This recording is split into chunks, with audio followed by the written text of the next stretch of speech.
Moi, quand je hais quelqu'un, je le hais, c'est fini, c'est sur ma liste à vie. Et notre Rédempteur vit. Amen. La personne a dit, je ne sais pas ce qui m'arrive, j'ai cherché la haine pour cette personne, je l'ai perdue. L'amour est venu m'envahir. La relation a été rétablie de plus belle. Qu'est-ce que vous avez perdu et que vous aimeriez que Dieu rétablisse? Qu'est-ce qui vous tracasse que vous aimeriez que Dieu rétablisse? Il s'appelle Goël. Amen. Ce que Dieu est, il le confirme par ce qu'il dit et il le confirme par ce qu'il fait.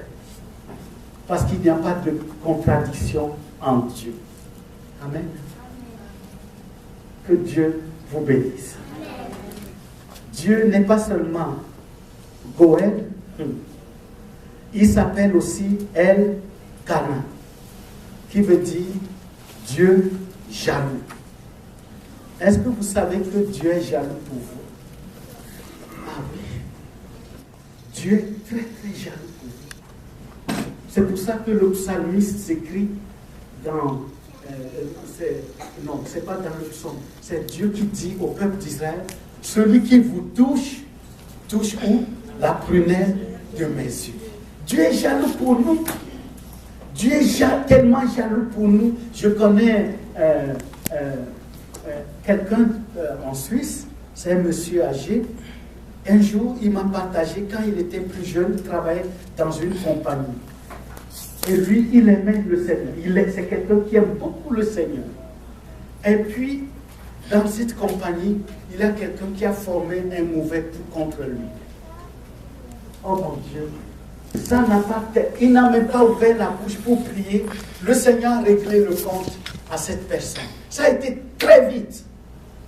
Très, très vite. Dieu est jaloux pour nous.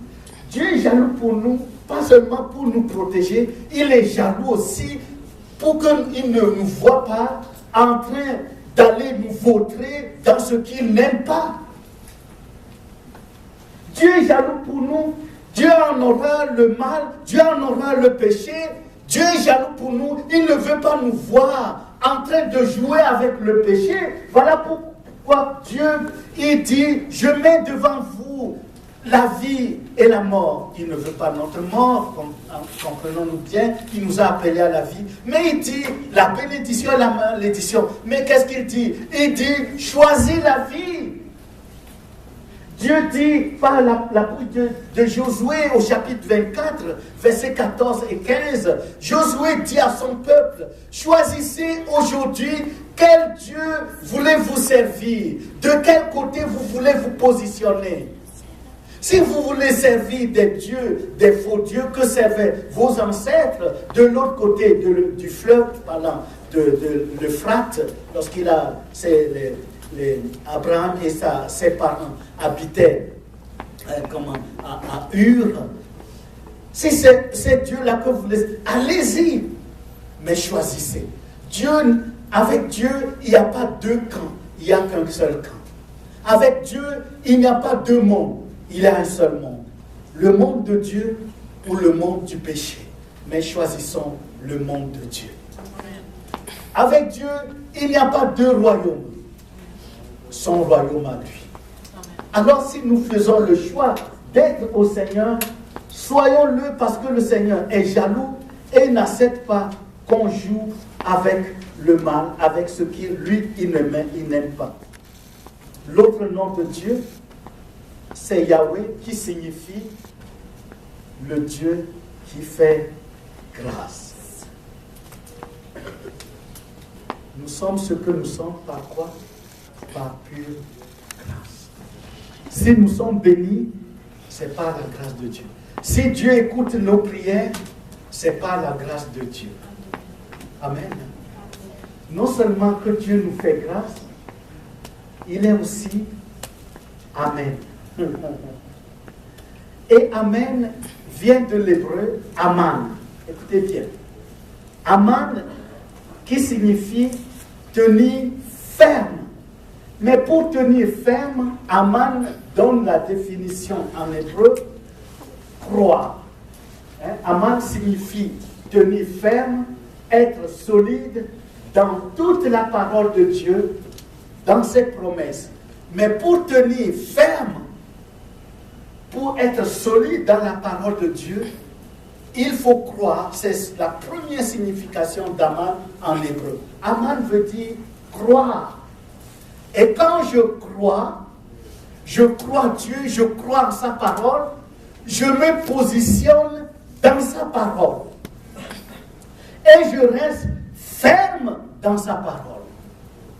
Ce qui veut dire que quand je dis Amen à la prière que j'adresse à Dieu, je ne change pas, je ne doute pas, est-ce que Dieu va faire, est-ce qu'il fera, ou peut-être qu'il ne va pas répondre. Je dis Amen parce que j'ai prié selon sa parole et je reste ferme dans ce que j'ai demandé, c'est conformément à sa parole. Amen m'amène à croire à la fidélité de Dieu, à la vérité de Dieu.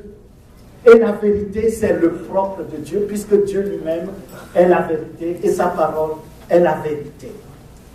Si notre Seigneur s'appelle Amen, il nous le dit. Lorsqu'il dit, celui qui voudra être béni dans le pays, voudra l'être pour le Dieu de vérité. Et celui qui jurera dans le pays, jurera par le Dieu de vérité, car les anciennes souffrances seront oubliées, elles seront cachées à mes yeux, dit le Seigneur. Dans Ésaïe 65, verset 16. Regardez ce que le Seigneur dit à l'apôtre Jean, qui était déporté en prison. Le Seigneur lui dit ceci. Et le Seigneur dit ceci. Voici ce que dit l'Amen, le témoin fidèle et véritable. Apocalypse 3, verset 14. Amen, viens Seigneur Jésus. Apocalypse 22, verset 20. Alors, le nom du Seigneur, Amen, nous amène à avoir cette certitude qu'il est avec nous, il entend nos prières et qu'il est favorable à notre égard et que toute la promesse de Dieu est accomplie par lui et en lui. Nous pouvons entrer dans cette nouvelle année avec cette assurance que notre Seigneur s'appelle Amen. Et que tous vos vœux soient bénis. Quelqu'un peut dire Amen. Amen. Bonne année avec les bénédictions et la grâce de notre Seigneur. Amen. Amen. Et Amen. Amen. Que Dieu vous bénisse.